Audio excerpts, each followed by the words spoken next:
Durante un rato caminó sin darse apenas cuenta de la lluvia y del frío de viento, desdeñando con tenacidad el dolor de las piernas, incapaz ya de formularse ningún otro proyecto de fuga.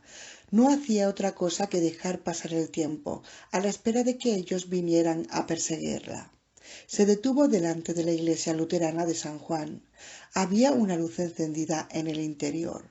Se filtraba a través de los grandes ventanales arqueados, con vidrieras de colores. La claridad daba tinte rojo, azul y verde y amarillo a la lluvia, hasta 1 metro o 2 de distancia. Le otorgaba un brillo irisado al sutil velo de la niebla azotada por el viento. Junto a la iglesia estaba la casa parroquial, un edificio de estilo victoriano, de 2 pisos, con un ático abuhardillado y ventanas redondas en el segundo piso. El bien cuidado césped estaba iluminado por una lámpara de hierro ornamentada en el final del paseo y 2 lámparas más pequeñas, a juego, en las jambas del pórtico, flanqueando la escalera. Un rótulo en la puerta decía: Reverendo Potter R. Kinfield. Susan se detuvo delante de la casa del reverendo Kinfield durante un par de minutos, con una mano en la puerta apoyándose en ella. Estaba demasiado cansada para proseguir, pero tenía demasiado orgullo para echarse en medio de la calle y rendirse como si fuera un perro apaleado. Sin esperanzas, pero también sin otra cosa que hacer ni otro lugar a donde ir. Se adentró por el camino y subió los peldaños del pórtico de la casa parroquial. Se suponía que se podía contar con un eclesiástico, que se podía acudir a ellos con cualquier clase de problemas y obtener su ayuda. ¿Cabría decir lo mismo de los clérigos de Willow? Probablemente no. Tocó el timbre. Aunque las luces exteriores estaban encendidas y eran brillantes, la casa en sí se hallaba a oscuras. Pero eso no tenía por qué querer decir que el reverendo no estuviera en casa. Susan no sabía la hora con exactitud. Había perdido la noción del tiempo. Sin embargo, debían de ser entre las 11 y las 12 de la noche.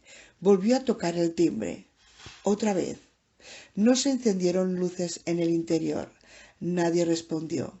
Previendo la contestación del reverendo al timbre, Susan había construido unas ideas de calor y de comodidad, un salón acogedor, un sillón grande y blando, un pijama, una bata gruesa y unas zapatillas que le prestaría la esposa del eclesiástico, quizás unas tostadas con buena mantequilla y chocolate caliente, cordialidad, indignación por lo que le habían hecho a ella, promesas de protección y ayuda, una cama con un colchón grueso, sábanas limpias y planchadas y espesas mantas de lana, 2 almohadones y una sensación maravillosa de sentirse a salvo.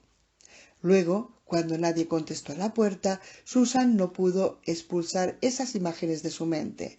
En suma, no podía desecharlas y marcharse sin más.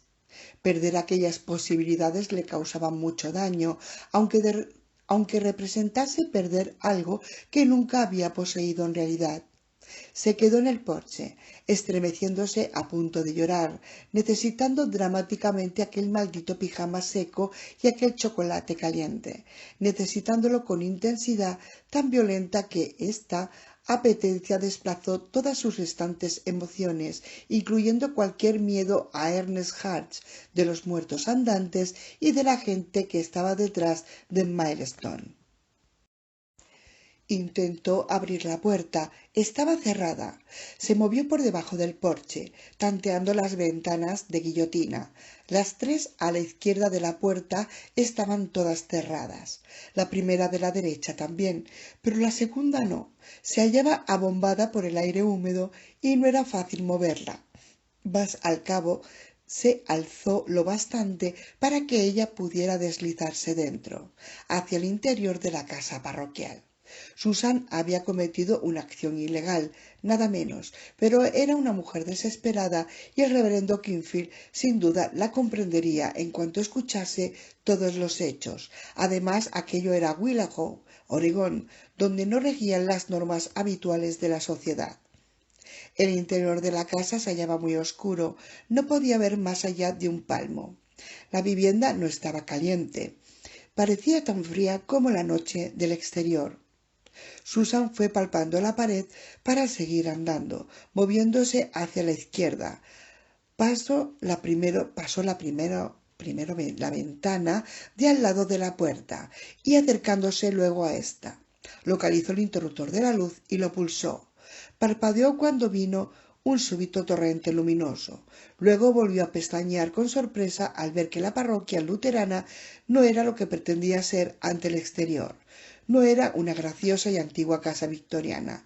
Era un almacén, un local tan grande como un hangar, de más de 2 pisos de alto, sin tabiques y un suelo de cemento desnudo.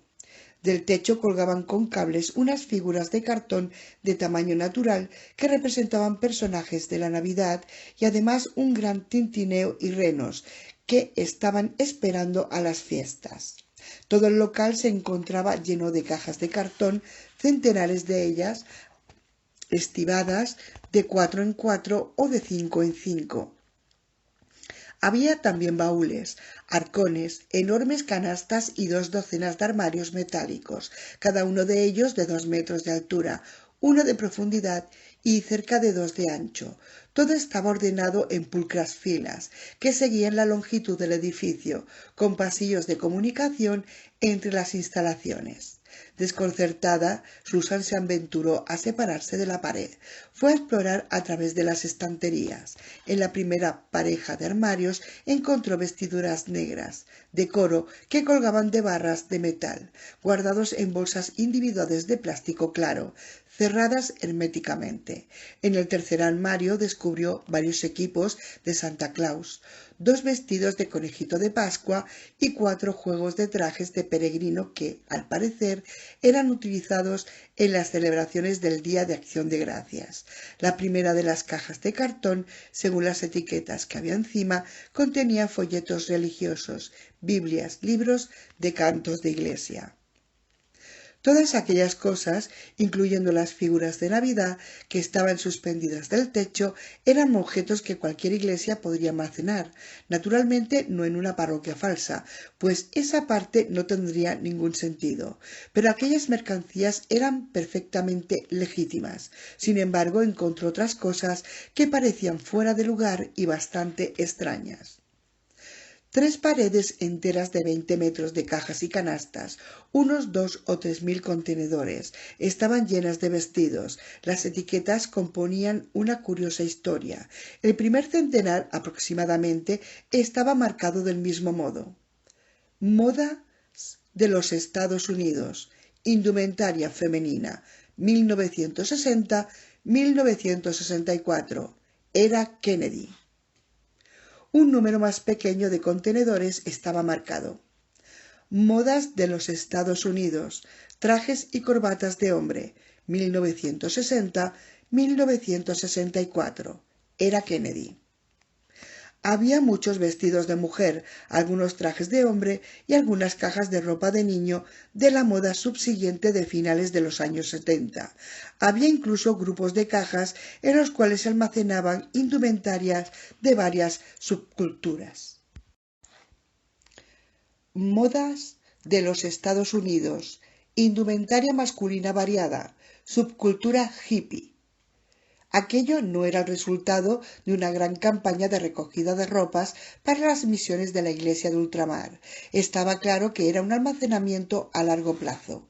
Susan también estaba convencida de que no era solamente un proyecto ambicioso de preservación histórica. No eran muestras de museo de los estilos de indumentaria norteamericana. Eran guardarropas enteros, suficientes para vestir a cientos y cientos de personas, como en cualquier periodo de la moda de los últimos años. Parecía como si la gente de Willow fuera tan extraordinariamente ahorradora que hombres, mujeres y niños se hubieran unido en masa para conservar su ropa pasada de moda, pero si se daba el caso de los viejos estilos, volverían algún día y las prendas pudieran ser usadas de nuevo. Era inteligente y admirable intentar engañar a la cara tiranía de los diseñadores de moda, pero en una cultura de consumo como la americana, donde todo era diseñado para ser desechado, ¿qué tipo de gente, qué tipo de comunidad podía organizar y ejecutar de forma tan perfecta un programa de almacenamiento de aquellas dimensiones? Una comunidad de robots, quizá, una comunidad de hormigas. Susan continuó merodeando a través de los montones, sintiendo una confusión creciente. Encontró docenas de cajas con la etiqueta de fiestas informales, Halloween. Quitó la tapa de una de aquellas cajas y la abrió. Estaba abarrotada de máscaras, duendes, brujas, gnomos, vampiros, el monstruo de Frankenstein, hombres lobo, extraterrestre y diversas clases de monstruos. Abrió otra caja y encontró adornos para fiestas de Halloween, cadenetas de papel naranja y negras, linternas de plástico, mazorcas auténticas de maíz, siluetas recortadas en papel que representaban gatos y duendes. Esta amplia colección de elementos de Halloween no estaba destinada a fiestas de la iglesia de San Juan.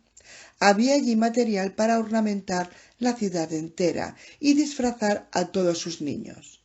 Se movió por los pasillos, leyendo las etiquetas de algunos de los restantes centenares de envases. Fiestas incumplidos, San Valentín. Fiestas de ceremonia, Navidad. Fiestas de ceremonia, Nochevieja. Fiestas de ceremonia, Día de la Independencia. Fiestas de ceremonia, Días de Acción de Gracias. Fiestas particulares, fiestas infantiles. Fiestas particulares, nacimientos. Fiestas particulares, aniversarios de boda. Fiestas particulares, bar mitzvah, hebreo. Fiestas particulares, fiestas de hombres y solteros. Susan dejó al fin de examinar las cajas y los departamentos porque llegó a la conclusión de que no sacaría nada en claro de ellos. No hacían más que plantear nuevos interrogantes acerca de Willow. En realidad, cuanto más averiguaba respecto a aquel lugar, más confusa, desorientada y deprimida se hallaba. Se sentía como la Alicia del relato, después de perseguir al conejo blanco y haber caído por el pozo hasta aparecer en un país de maravillas raro y mucho menos cordial que aquel. ¿Por qué se almacenaban adornos de fiestas judías en la iglesia luterana de San Juan? ¿Y no era raro que en una iglesia se guardasen elementos para fiestas de hombres solos? En una iglesia había que almacenar películas porno, carteles con mujeres desnudas, servilletas con dibujos obscenos. ¿Por qué la parroquia no era una parroquia de veras? ¿Existía un reverendo Potter B. Kingfield? ¿O era solo un personaje ficticio, un nombre puesto en la placa de la puerta? Si existía, ¿dónde vivía, ya que no moraba en la casa parroquial? ¿Estaba Willow habitado por unos 4000 cuerpos gloriosos que nunca tiraban nada a la basura? ¿Qué ocurría en aquella ciudad? A primera vista todo parecía normal, pero, bien mirado, no había allí una sola cosa que no acabara siendo rara. ¿Cuántos más edificios habría en la ciudad que no eran lo que parecían? Susan caminó cansadamente por los pasillos del almacén y volvió a la puerta de la entrada. Se sentía cada vez más agotada y se preguntaba si quedaba alguna posibilidad de que pudiera remontarse por el pozo al mundo real. Probablemente no. Cuando estuvo de nuevo fuera, apenas podía tenerse en pie. Sus vestidos empapados por la lluvia parecían pesadas toneladas. El impacto de las gotas era increíble y el viento soplaba golpeándola con la violencia de un mazo de demoliciones, amenazándola con derribarla de rodillas. Susan sabía que Hatch y los demás vendrían en su busca más pronto o más tarde. Hasta que llegaran, querían simplemente estar sentada en un sitio que estuviera caliente. Había abandonado toda esperanza de fuga. La iglesia podía estar caliente, por lo menos estaría seca y preservada del viento frío. esto suponiendo que se tratase de una iglesia verdadera, que no fuera como un decorado, como una fachada ficticia de unos paisajes de Hollywood. Por lo menos había luz en el templo, quizás era una buena señal, quizás habría calor también. Subió la docena de escalones de ladrillo hacia la pesada puerta de roble tallado, esperando que estuviera abierta. Las puertas de una iglesia se supone que están abiertas a todas las horas del día, de modo que puedas entrar o rezar a reconfortarte con una evasión de las penas de la vida. Eso es lo que suponía que tenía que ser, pero en el bueno de Willow, Oregón, no se podía nunca estar seguro de nada. Llegó hasta las puertas. Había 4, 2 puertas dobles. Empujó la del extremo de la derecha. Estaba abierta. Por lo menos había algo en Willow que andaba como debía. Mientras estaba empujando la puerta, disponiéndose a entrar en el edificio, oyó un motor en la calle, a su espalda, y el chirrido de neumáticos en la calzada, un crujido de frenos. Se volvió y miró hacia abajo desde lo alto de la escalera. Una ambulancia había llegado hasta el bordillo delante de la iglesia. En su costado había pintada 4 palabras: Hospital del Condado de Willow. No existe esa maldita cosa, se dijo Susan, sorprendida de encontrar que quedaba dentro de sí una gota de cólera en el amplio mar de su resignación y depresión. Jellicoe y Parker salieron de la ambulancia y la miraron. Ya no iban vestidos de ayudante del sheriff. Llevaban impermeables blancos, sombreros blancos de lluvia y botas negras. Volvían a representar el papel de trozos y de mozos del hospital. Susan no se proponía huir de ellos, no podía. Su energía y su fuerza de voluntad habían desaparecido. Estaban agotadas. Por otro lado, tampoco iba a bajar las escaleras y correr hacia sus brazos. Ellos tendrían que subir, apoderarse de ella y llevarla a la ambulancia. Entretanto, entraría en la iglesia donde había calor. Se dirigiría hacia el altar mayor, hasta donde sus piernas la llevaran, de modo que Jellicoe y Parker hubieran de recorrer más camino cuando la sacasen hasta la ambulancia. Era una protesta mínima, acaso absurda, patética en realidad, pero la resistencia pasiva era la única de la que se sentía capaz. La iglesia se hallaba caliente, se estaba muy bien en ella. Susan se deslizó a través del atrio. Entró en la nave central, avanzó por el pasillo en dirección al altar. Era una iglesia bonita, abundaban la madera, el mármol y el bronce. Durante el día, cuando entrara la luz a través de los vitrales, coloreándolos todo en tonos brillantes, debía de ser hermosa. Oyó que Parker y Jellicoe estaban en la entrada. Las piernas doloridas y vacilantes de Susan la llevaron hasta el primer banco. Sabía que se derrumbaría si daba un paso más. ¡Soputa! La llamó Jellicoe desde la puerta de la iglesia. Se negó a volverse y a mirarlos. Rehusó entender el miedo que les tenía. Se sentó en el primer banco, muy bien barnizado. ¡Pedazo de zorra! Susan miró al frente, contemplando un gran crucifijo de bronce que había al fondo del altar. Le hubiera gustado ser una mujer religiosa. Deseaba obtener un estímulo mediante la contemplación de la cruz. Junto al presbiterio, a la izquierda del altar, se abrió la puerta de la sacristía y salieron 2 hombres. Ernest Hart, Randy Lee Quince. Estaban ya claro hasta qué punto Susan había sido víctima de una manipulación. Su fuga no se le había ocurrido a ella. Había sido idea de ellos, parte de su juego. Habían estado jugando con ella a la manera que a veces un gato juega con un ratón que ha cazado, haciéndole creer que le queda alguna esperanza real de libertad, dejándole escabullirse, permitiéndole correr unos pocos pasos y luego atrapándolo de nuevo con brutalidad. La mezuzá no había caído accidentalmente en su cuarto de baño. La dejaron aposta para inducirla a escapar, de modo que los gatos pudieran disfrutar un poquito de diversión. Susan no había tenido nunca oportunidad real de huir. Hart y Queens bajaron las gradas del altar y fueron hacia el comulgatorio. Jellicoe y Parker aparecieron en el pasillo al lado de ella, sonriendo burlones. Susan estaba yerta. No podía siquiera levantar una mano para protegerse y todavía menos para golpearles. ¿Ha sido tan divertido para ti como para nosotros?, le preguntó Jellicoe. Parker rió. Susan no dijo nada. Miraba fija al frente. Hart y Queens abrieron una puerta en la barandilla de la comunión y caminaron hasta el primer banco, donde estaba sentada Susan. La contemplaron fijamente sonriendo. Todos sonreían.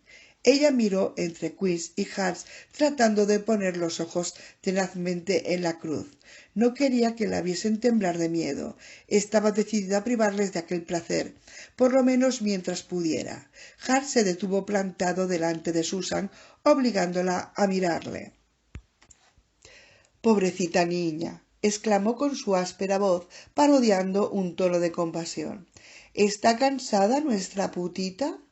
¿Se ha corrido su pequeña juerga esta noche?» Susan quiso cerrar los ojos y caer hacia atrás las tinieblas que la esperaban detrás de ella. Tenía ansias de sumergirse en sí misma durante un largo tiempo. Pero luchó contra aquel impulso. Sus ojos se cruzaron con la mirada odiosa de Hart, con sus ojos grises helados. El estómago se le revolvió, pero no apartó la vista. «¿Te ha comido la lengua el gato?» «Espero que no», dijo Queens. «Yo quería cortársela con mis manos». Jellicoe rió burlón. Hart preguntó a Susan: «¿Quieres saber lo que está pasando?» Ella no contestó. «¿Quieres saber en qué consiste todo esto, Susan?» Ella lo miró intensamente.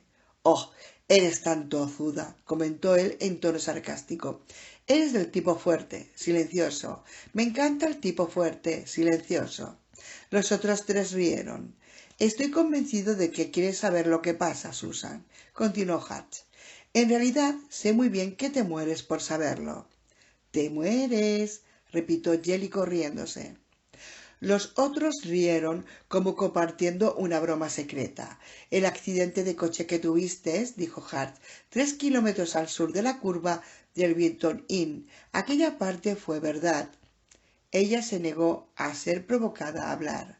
«Hiciste pasar el coche por encima de un ribazo», explicó Hart. «Fue a chocar con un par de árboles grandes. No mentimos al decirlo. Todo lo demás, desde luego, fue falso». «Somos unos desvergonzados farsantes», apostilló Jellicoe con su risa burlona. «No te has pasado 3 semanas en coma», continuó Hart, «y el hospital era un cuento, por supuesto. Todo eran mentiras, engaños, un jueguecito astuto y una ocasión de divertirnos un poco contigo». Ella esperó y siguió mirándolo fijamente. «No tuviste ocasión de languidecer en un coma», dijo Hart. «Te moriste instantáneamente en el choque». «Oh, mierda», pensó ella fatigada. «¿A dónde irán a parar?»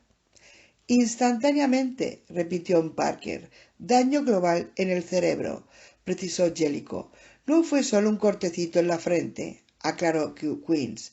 «Estás muerta, Susan», dijo Hart. «Estás aquí con nosotros», agregó Jellicoe. No, pensó ella. «Esto es una locura, es un disparate». «Estás en el infierno», informó Hart. «Con nosotros», le recordó Jellicoe. «Y hemos sido encargados de entretenerte», dijo Queens. «Y procuramos hacerlo», declaró Parker. Queens dijo: «Mucho. No creí que acabaras viniendo a parar aquí», manifestó Jellicoe. «No una puta hipócrita como tú», continuó Parker. «Debe de tener toda clase de vicios secretos. La verdad es que estamos muy contentos de que hayas venido», dijo Queens. Hart la miró de hito en hito. Le clavó la mirada con sus ojos fríos, helándola hasta el tuétano. «Vamos a tener una fiesta», anunció Jellicoe. «Una fiesta sin fin», agregó Queens. «Nosotros 5», precisó Jellicoe. «Los viejos amigos», comentó Parker. Susan cerró los ojos. Sabía que no era verdad. No podía ser verdad. No existía ningún lugar llamado infierno, ni cielo. Eso era lo que ella siempre habría creído. ¿Y los no creyentes iban al infierno? Vamos a joderla ahora, aquí mismo, propuso Jellicoe. Y tanto, aprobó Winch. Ella abrió los ojos.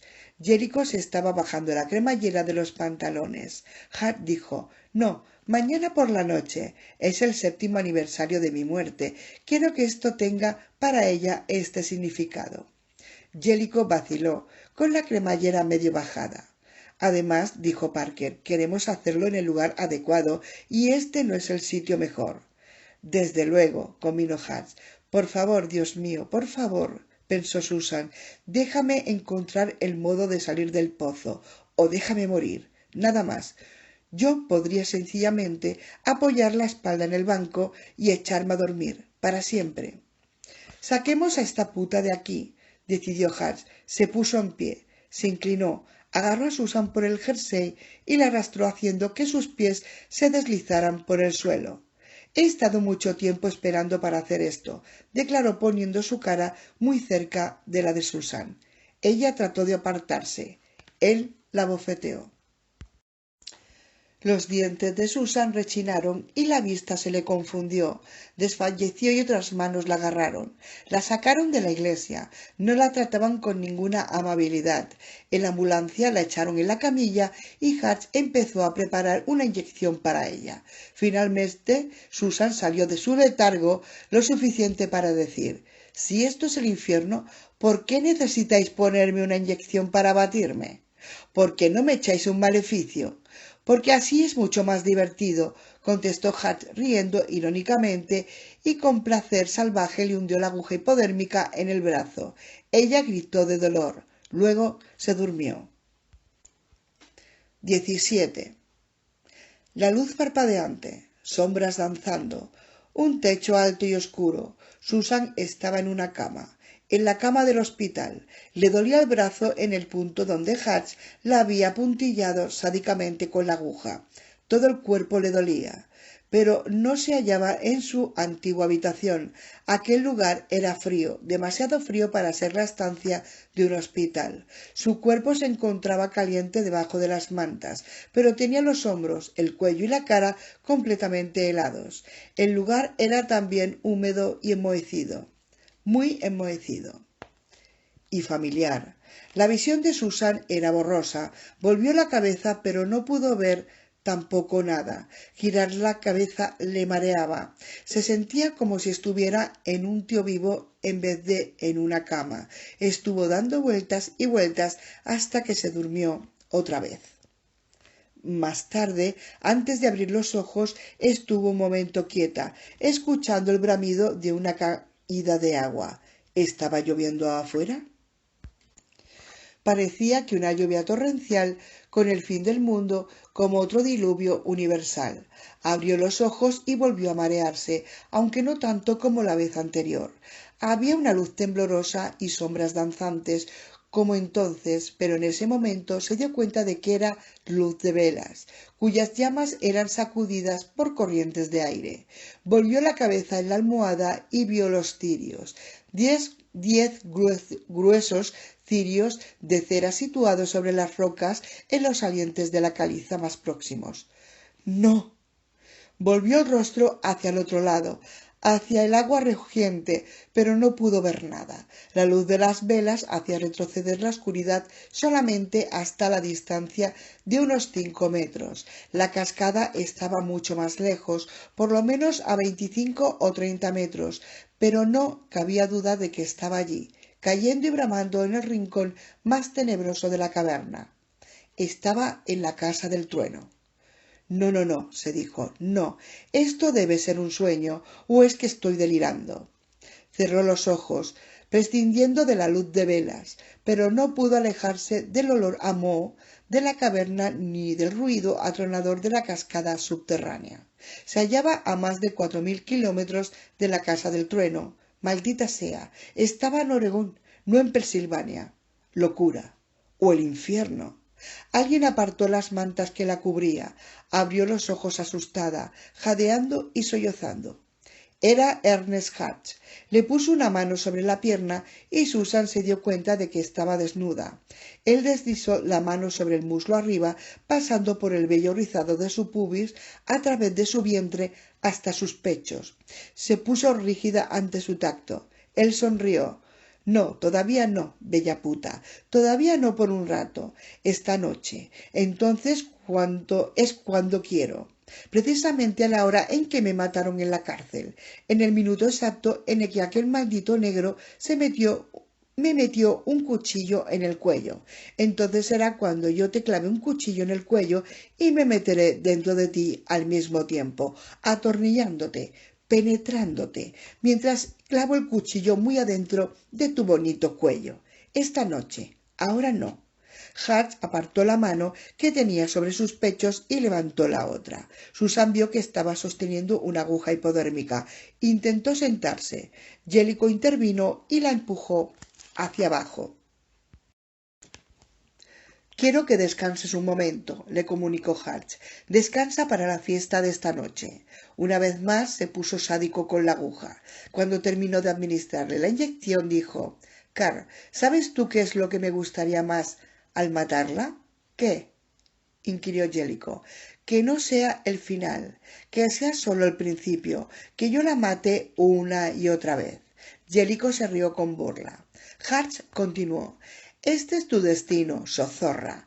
Este es el modo en que vas a pasar la eternidad. Vamos a usar de ti todas las noches y cada una de ellas te mataremos. Lo haremos de un modo diferente cada vez. Hay millares de modos, un infinito número de maneras de morir. Las vas a experimentar todas. Locura. Se sumergió en el sueño causado por la droga. Estaba bajo el agua, hundida y ahogándose. Abrió los ojos, jadeando para tomar aire, y se dio cuenta de que solo se encontraba debajo del sonido del agua, de la cascada. Estaba todavía en la cama. Intentó sentarse y las mantas se escurrieron, pero no tuvo fuerzas para seguir sentada y desfalleció cayendo sobre las almohadas. Con el corazón martilleando, cerró los ojos. Durante un minuto, o quizás una hora. No había manera de saberlo de cierto. «Susan». Ella abrió los ojos y se llenó de miedo. Su visión era confusa, pero distinguió una cara en medio de aquellas luces vacilantes. «Susan». Él se acercó más y ella lo vio con toda claridad. Jerry, con su cara terrible podrida, los labios más morados aún, reventando de pus.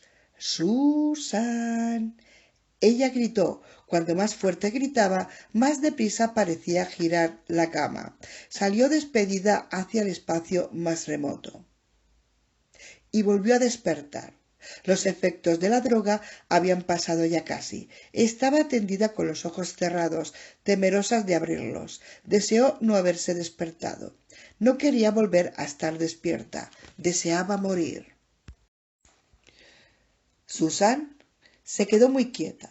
Hart le abrió un ojo con el pulgar y ella rebulló asustada. Él rió burlón. «No intentes engañarme, puta imbécil. Sé que estás despierta». Se sintió confusa y aturdida. Quizá con suerte la confusión crecería y sería la única cosa que acabaría sintiendo. «Casi es la hora», dijo Hart. «¿Lo sabías? Dentro de una hora o así empieza la fiesta. Dentro de 3 horas te habré abierto el cuello. Ya ves, esto nos deja un par de horas para la fiesta. No vamos a decepcionar a los otros muchachos, ¿verdad?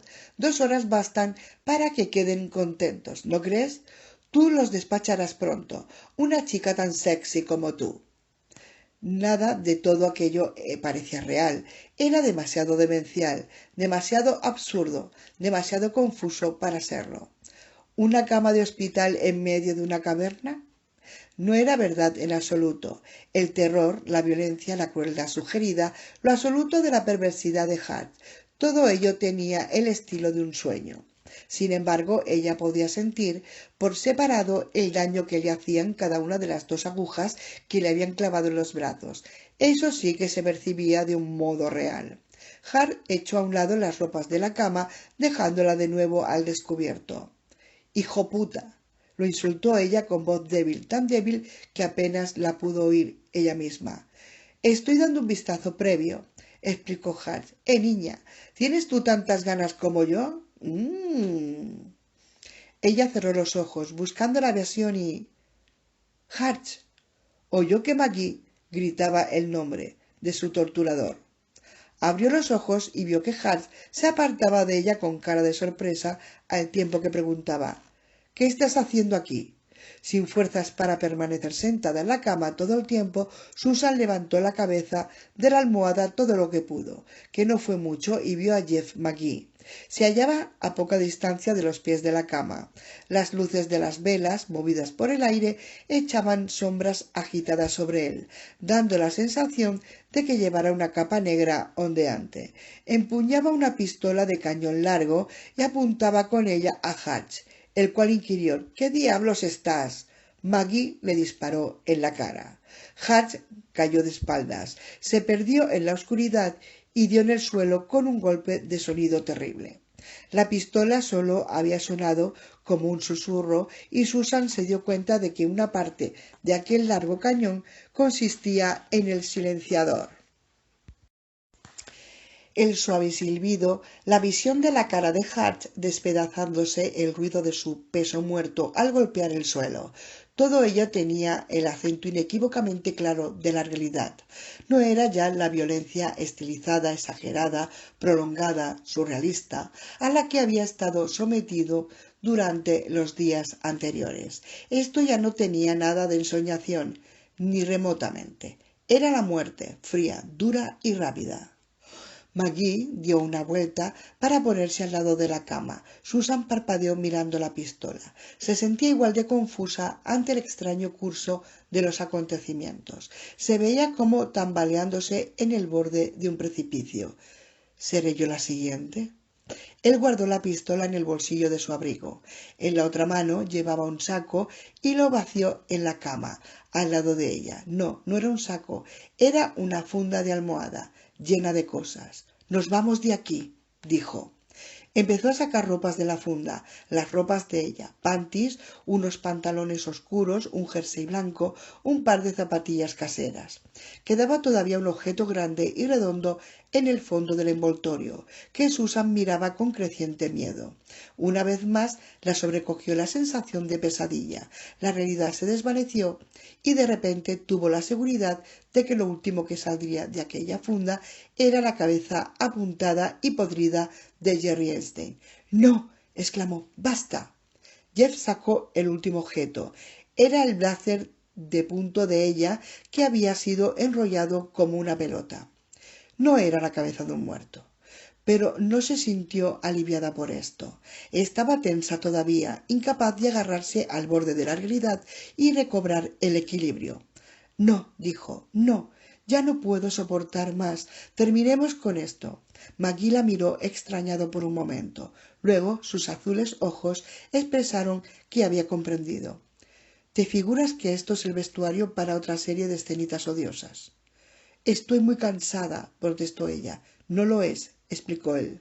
No es ningún equipo de guardarropía. Quiero acabar de una vez con todo esto. Oye, la mitad de tu fatiga viene de la droga que te han estado inyectando. Te animarás dentro de un momento. Vete. Ya no podía mantener más tiempo la cabeza levantada. Se dejó caer sobre la almohada. No se preocupó de estar desnuda delante de él, no echó mano a las mantas. De todos modos, no se sentía segura de poder tirar de ellas.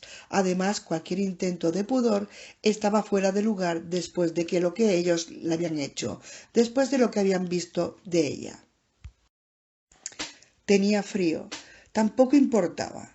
Nada tenía ya importancia.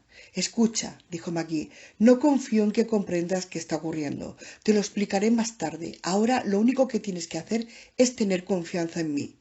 Ya la tuve, contestó Susan suavemente. Confiaba en ti. Y aquí estoy. Sí, muchas gracias. Aquí me tienes, salvándote, tonta, dijo con lo que parecía decepción y afectos sinceros. ¿Salvándome de qué? Del infierno, respondió. ¿No era esta la última página que te estaban haciendo aprender? El infierno es lo que exigía el programa. ¿Programa? Maggie suspiró y meneó la cabeza.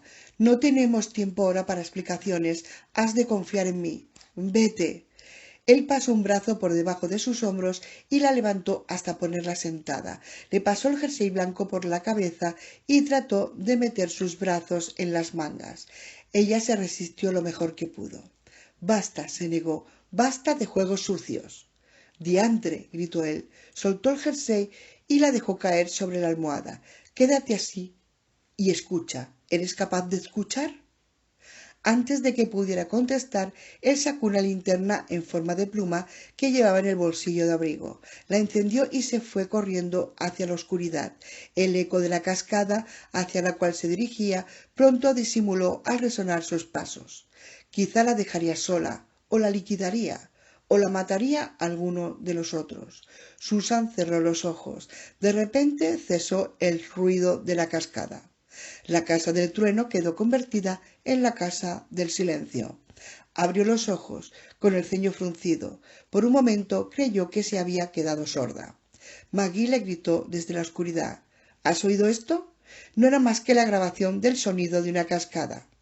Se iba acercando mientras hablaba y ya no había ningún ruido que encubriera sus pasos. Era una grabación que resonaba por 4 grandes altavoces. Apareció en medio de la luz de las velas y apagó su linterna. Es la cascada más seca que has podido conocer en tu vida. ¿Y esta caverna? Es un montón de rocas huecas de cartón, un escenario de teatro. Por eso había tan pocas velas. Si hubieras podido ver mejor, te habrías dado cuenta de que era falso.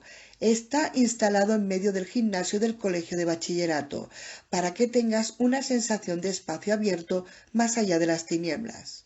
Podría encender las luces y mostrártelo, pero no deseo atraer la atención.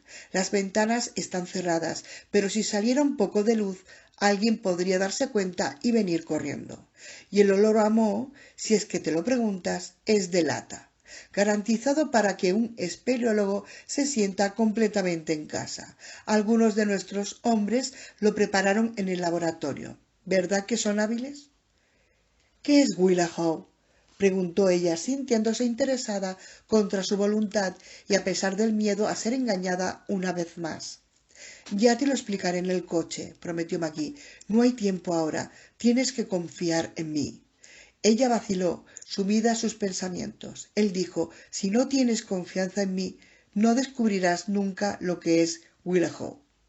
Ella exhaló aire lentamente. Muy bien, sabía que tenías agallas, dijo él sonriendo. Necesitaré ayuda. Lo sé. Dejó que él la vistiera. Se sintió como una muchachita cuando él le puso el jersey, le subió los pantis y luego los tejanos, y cuando deslizó los zapatos en sus pies. Creo que no puedo caminar, dijo. No pretendía pedirte que caminases. ¿Puedes al menos sostener la linterna? Supongo que sí. Y él la levantó, ligera como una pluma, una gran pluma. Agárrate fuerte a mi cuello con el brazo libre. Ella dirigió la luz a donde él le dijo y él la sacó de la falsa cueva a través del suelo del gimnasio. El haz de la diminuta linterna rebotó en el suelo de madera muy pulido y en aquel resplandor pálido se dio cuenta de que pasaban por debajo de una canasta de baloncesto. Luego bajaron una serie de escalones de cemento a través de una puerta que Maggie había dejado entreabierta dentro de una habitación cerrada. Las luces estaban encendidas y 3 hombres muertos se hallaban esparcidos en la zona comprendida entre la oficina del preparador y los armarios. Jellicoe y Parker aparecían en el suelo. La mitad de la cara de Jellicoe había desaparecido. Parker tenía 2 agujeros en el pecho. Queens estaba colgado sobre un banco. Todavía goteaba sobre el suelo la sangre que brotaba de la herida que tenía en el cuello. Maggie, que comenzaba a resoplar un poco, la llevó entre las 2 hileras de armarios altos, pasando las duchas, hasta otra puerta que se hallaba entreabierta. La atravesó empujando con el hombro, hasta llegar a un pasillo bien iluminado. Otro muerto yacía en el suelo allí. ¿Quién es? Preguntó ella. Un guardia, contestó Maggie. Recorrieron una corta distancia pasillo abajo, giraron por la esquina hasta otro vestíbulo y llegaron a un conjunto de puertas de metal, al lado del cual yacía otro cadáver, aparentemente también un guardia. «Apaga la linterna», le indicó Maggie. Ella apagó. Él empujó la barra de las puertas metálicas y se encontraron con el exterior. Era una noche clara y fresca. Susan llevaba casi un día entero entrando y saliendo de un torpor de droga. Dos coches esperaban en el aparcamiento de la escuela, respirando con vigor. Maggie la llevó hasta un Chevrolet azul y la hizo agacharse en el costado del coche, en el cual ella se apoyó porque sus piernas eran demasiado débiles para sostenerla ni siquiera durante los pocos segundos que se tardaba en abrir la puerta y entrar en el coche.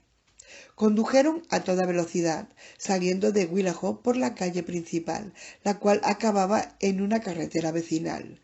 No solo se alejaban del pueblo, sino del edificio donde ella había estado hospitalizada.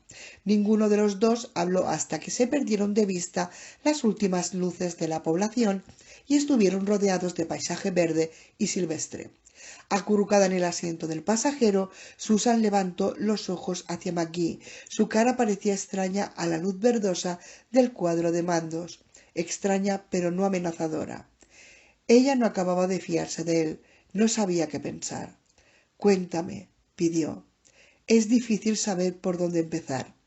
«Por donde quieras, maldita sea. Empieza ya». «Por la Milestone Corporation. Allá abajo, en lo alto de la colina». No, aquel rótulo que vistes en el césped del hospital cuando escapaste en el Pontiac estaba puesto solo para confundirte, para acentuar tu desorientación. Entonces, ¿aquel lugar es verdaderamente un hospital? Un hospital y otras cosas. La auténtica Milestone Corporation está en Newport Beach. ¿Y trabajo yo para ellos? Oh, sí. Esto es verdad, por completo, aunque no fue con Phil Gómez con quien hablaste por teléfono. Era alguien de Willow que pretendía ser Phil Gómez. ¿Qué hago en Milestone? Es un centro de investigación científica, como te dije antes, pero no trabaja para la industria privada. Milestone es una fachada para un supersecreto centro militar de estudio que actúa bajo el control directo del secretario de Defensa y del presidente. El Congreso ni siquiera está enterado de que existe. El presupuesto se obtiene de manera muy indirecta. En Milestone se han reunido 2 docenas de los cerebros científicos mejores del país, junto con la más refinada biblioteca de datos y el mejor sistema informático del mundo. Cada hombre y cada mujer de Milestone es un brillante especialista en su campo y se abarcan todas las ciencias. ¿Soy yo una de las expertas?, preguntó ella, todavía incapaz de recordar una casa llamada Milestone y todavía sin convencerse de que existía en realidad. Tú eres uno de los 2 físicos especialistas en partículas que tienen allí. No me puedo acordar. Lo sé. Mientras el coche iba corriendo a través del campo oscuro y arbolado, Maggie le reveló todo lo que sabía acerca de Milestone, o por lo menos todo lo que le dijo que sabía. Milestone, según Maggie, tenía una finalidad primordial: desarrollar un arma definitiva, un rayo de partículas, una nueva especie de láser, una nueva arma biológica, cualquier cosa que, de una manera u otra, convirtiese el armamento nuclear en solo en articulación, sino también en inútil. El gobierno de los Estados Unidos había estado convencido durante algún tiempo de que la Unión Soviética estaba buscando tener superioridad nuclear con la expresa intención de lanzar un primer ataque en el momento en que esta monstruosa táctica pudiera conducir a una victoria soviética limpia e indolora. Pero hasta hacía poco no había sido posible convencer al pueblo norteamericano de que el rearme era una dramática necesidad. Por tanto, a mediados del decenio de los 70, el presidente y el secretario de Defensa no confiaban más que en un milagro, en un arma prodigiosa que anulase el arsenal soviético y liberase a la humanidad libre del fantasma de un holocausto atómico. Mientras no era posible emprender una enorme fabricación de armas que costase cientos de miles de millones de dólares, sí era factible establecer secretamente un nuevo centro de investigación, mejor dotado que cualquier otro, y confiar en que la inventiva norteamericana resolviese el apuro del país. En cierto sentido, Milestone constituía la última esperanza para los Estados Unidos. ¿Pero qué clase de investigación ya se estaba haciendo?, objetó Susan. ¿Qué necesidad había de establecer un nuevo programa? Dentro del estamento científico hay elementos pacifistas, sobre todo entre los ayudantes de laboratorio que son estudiantes. Los 4 les sustraen la información y la pasan a cualquiera que les preste oídos y quieran sumarse a la lucha contra la máquina bélica del Pentágono. A mediados del decenio de los 70, el estamento de investigación militar basado en las universidades estaba derrumbándose. El presidente quería que aquella clase de investigación continuase dentro de la mayoría de la reserva para que cualquier éxito se mantuviera de estricta propiedad de los Estados Unidos. Durante años, los espías soviéticos no supieron ni que Milestone existía. Cuando los agentes del KGB se enteraron por fin de ello, tuvieron miedo de que los Estados Unidos se pudieran acercar, si no lo habían hecho ya, a su meta de volver impotente la máquina bélica soviética. Sabían que tenía que echar mano a uno de los científicos de Milestone y meterse en semanas de interrogatorio ilimitado. El Chevrolet empezó a adquirir demasiada velocidad bajando una colina larga y alta, y Maggie pisó el freno. A los científicos de Milestone se les anima a familiarizarse mutuamente con sus campos de interés, al objeto de investigar áreas de conciencia y beneficiarse de la fertilización cruzada de las ideas. Cada uno de los 24 jefes de departamento de Milestone sabe mucho acerca de las ideas explotables que han salido de este lugar hasta el momento, lo cual significa que muchos de los planes del Pentágono podían quedar comprometidos por cualquiera de las personas de Milestone. ¿Así que los soviéticos decidieron cogerme?, dijo Susan, que iba empezando a creerle, pero se hallaba todavía llena de dudas. Sí, la KGB se las arregló para averiguar quién trabajaba en Milestone e investigó los antecedentes de todas las personas. Tú parecías el objetivo más apropiado, porque estabas teniendo serias dudas acerca de la moralidad de la investigación en armas. Habías comenzado aquel camino inmediatamente después de conseguir tu doctorado, cuando solamente contabas 26 años, antes de ser lo bastante madura para haber desarrollado un avanzado sistema de valores. A medida que te hacías mayor, te iba preocupando cada vez más tu trabajo y el efecto que tendría sobre futuras generaciones. Las dudas salieron a la superficie. Las expresaste a tus compañeros de trabajo e incluso te tomaste un mes de permiso para meditar tu posición, durante el cual, al parecer, no llegaste a ninguna conclusión, porque volviste al trabajo dudando todavía. En lo que a mí atañe, es igual que si estuvieras hablando de un extraño, dijo Susan mirándolo recelosa. ¿Por qué no puedo recordar nada de esto ahora que me estás hablando de ello? Te lo explicaré dentro de un momento, dijo él. Estamos a punto de que nos paren. Llegaron al fondo de la pendiente y giraron por una curva. Tenían ante sí una recta de 1,5 kilómetros y parecía haber un control montado en el centro de ella. ¿Qué es eso?, preguntó Susan inquieta. Un control de seguridad. ¿Es donde me devuelves a ellos?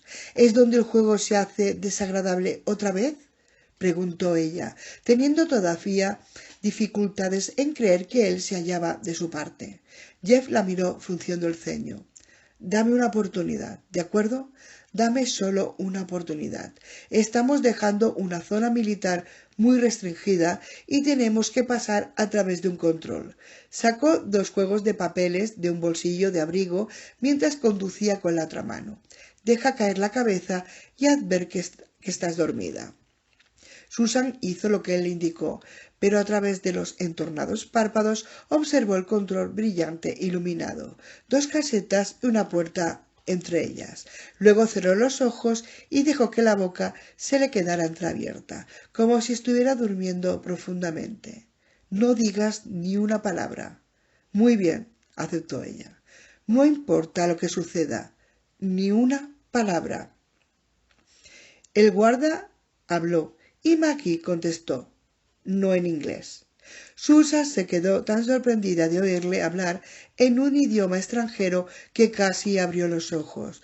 No se le había ocurrido preguntarle por qué tenía que fingirse dormida si él tenía papeles que le podían pasar el control. Quiso evitar que los guardias le hicieran hablar una palabra en inglés y sería el fin para los dos. La espera se hizo interminable, pero al final ella oyó la puerta automática apartándose del camino. El coche se puso en movimiento. Ella abrió los ojos, pero no se atrevió a mirar hacia atrás. ¿Dónde estamos?, preguntó. ¿No has reconocido el idioma? Me temo que quizás sí. Ruso, corroboró él.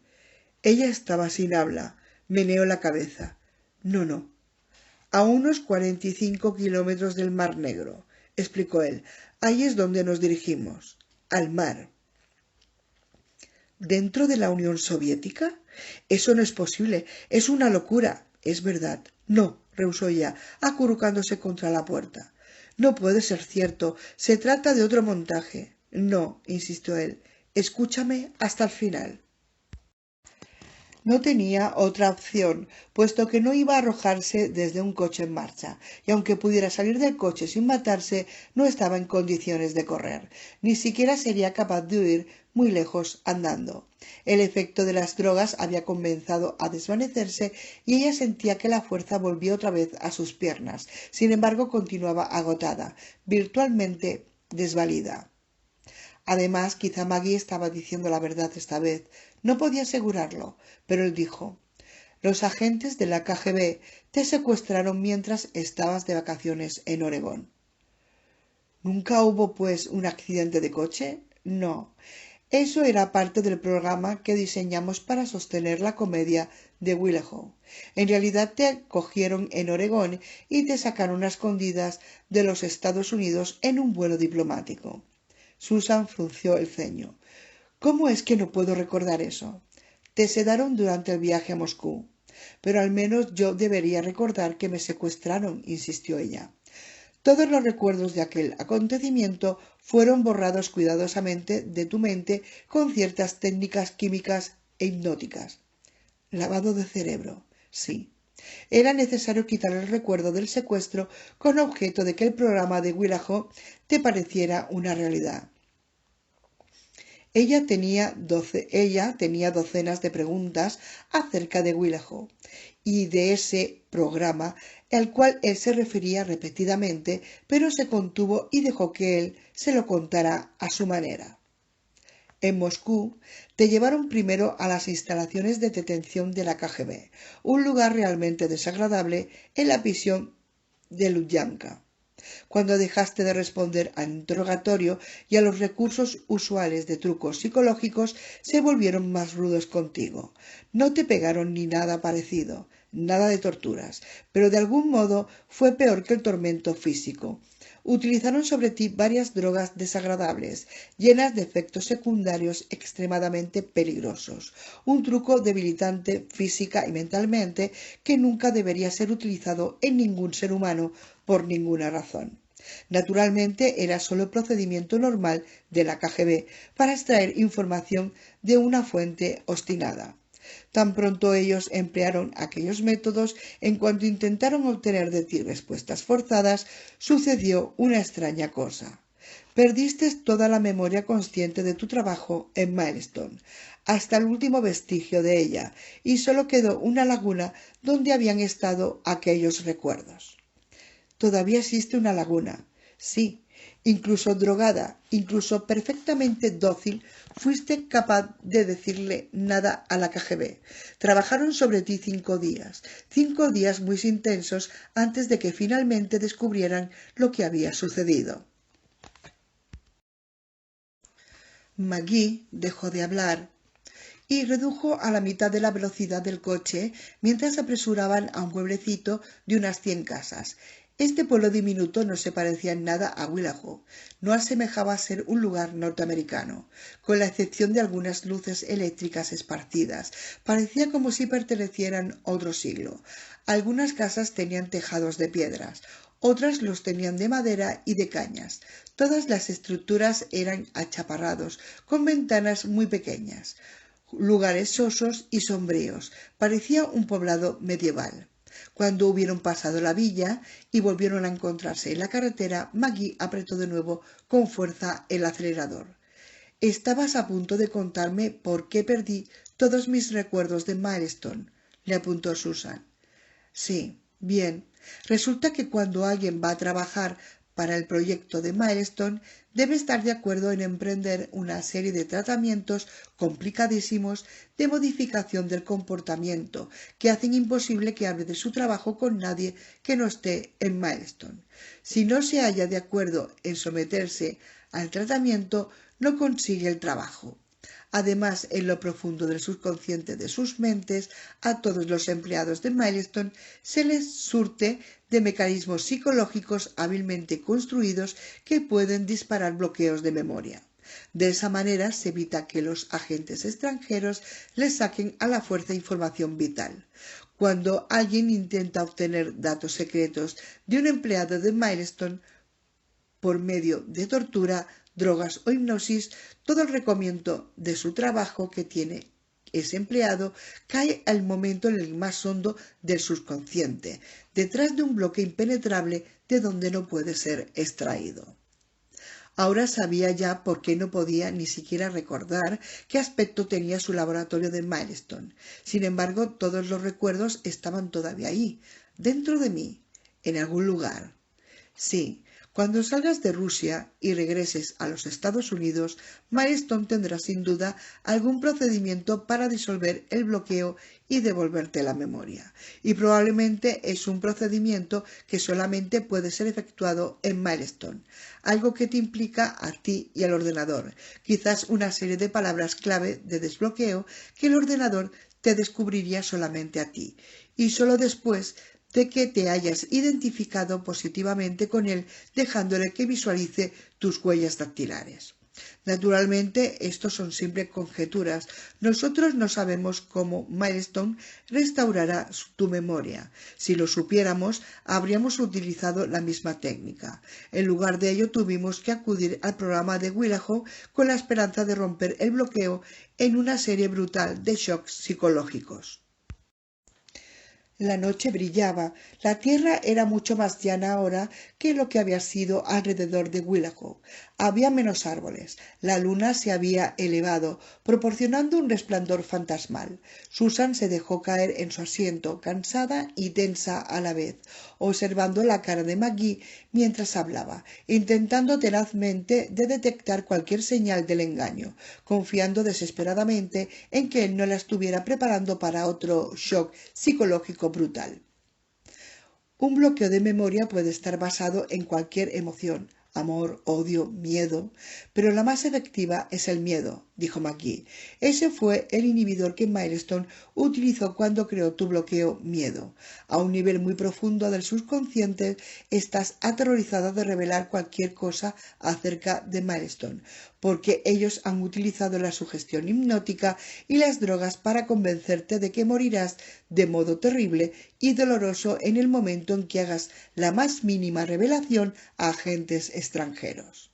Un bloqueo que por miedo es como mucho el más difícil de romper. Normalmente superarlo es completamente imposible, en particular cuando está tan bien implantado como el tuyo.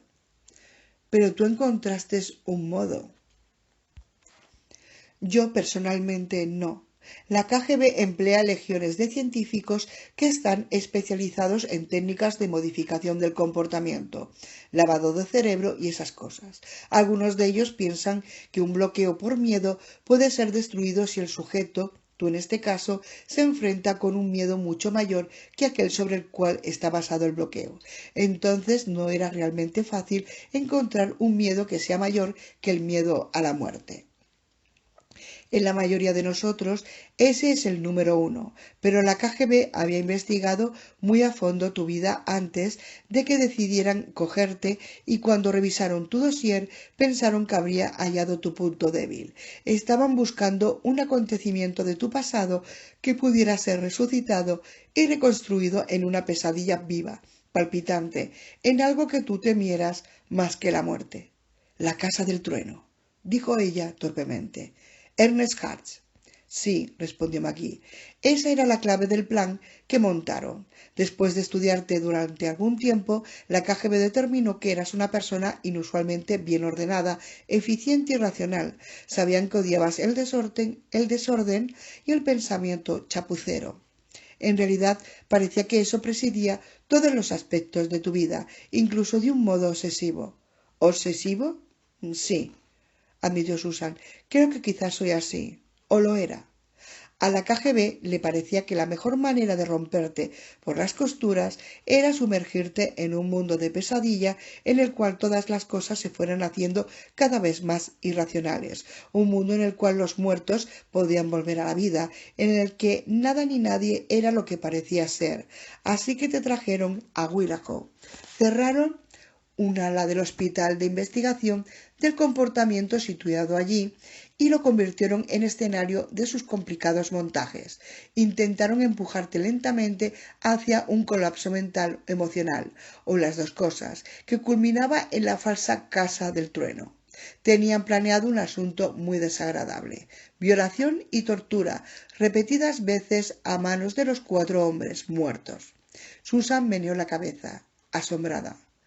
Pero forzarme a un colapso mental y emocional, qué bien les haría a ellos. Incluso si se rompía el bloqueo por miedo, en el proceso no habría habido ninguna condición para proporcionarles la información que deseaban. Yo habría sido una loca balbuceante o esquizofrénica. No para siempre, un colapso mental y emocional causado por una presión externa circunstancial en la forma de enfermedad mental más fácil de curar, explicó Maggie. Tan pronto como te hubieran roto, habrían sacado tu bloqueo de memoria a base de prometer el alivio del terror a cambio de tu sumisión y cooperación totales.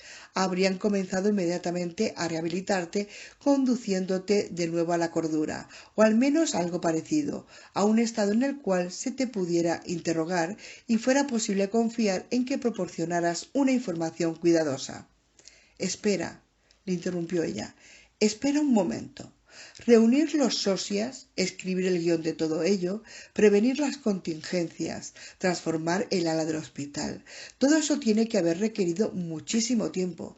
Yo fui secuestrada hace solamente unas pocas semanas, ¿no es cierto? Él no contestó enseguida. ¿Es cierto o no?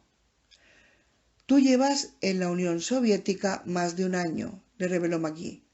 Oh, no puede ser. Sí, la mayor parte del tiempo has estado congelada en la Lubyanka, simplemente guardada en una celda, esperando que pasase algo. Pero no te acuerdas de esa parte del tema. Lo borraron de tu mente antes de llevarte a Willow.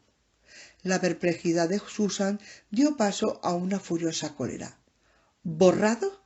Se enderezó en el asiento con las manos tensas, apretadas. Lo dices con una tranquilidad. Borrado. Hablas como si yo fuese un maldito magnetófono. Dios santo, he pasado un año una prisión fétida y luego me roban este año de mi experiencia. Después me organizan todo esto de Hatch y los demás. La furia ahogaba su voz. Pero ella se dio cuenta de que ahora sí que le creía. Casi ya no tenía ninguna duda de que aquello era verdad. Tienes derecho a estar furiosa, reconoció Maggie, mirándola con una expresión indescifrable en los ojos, iluminados por la luz del cuadro de mandos.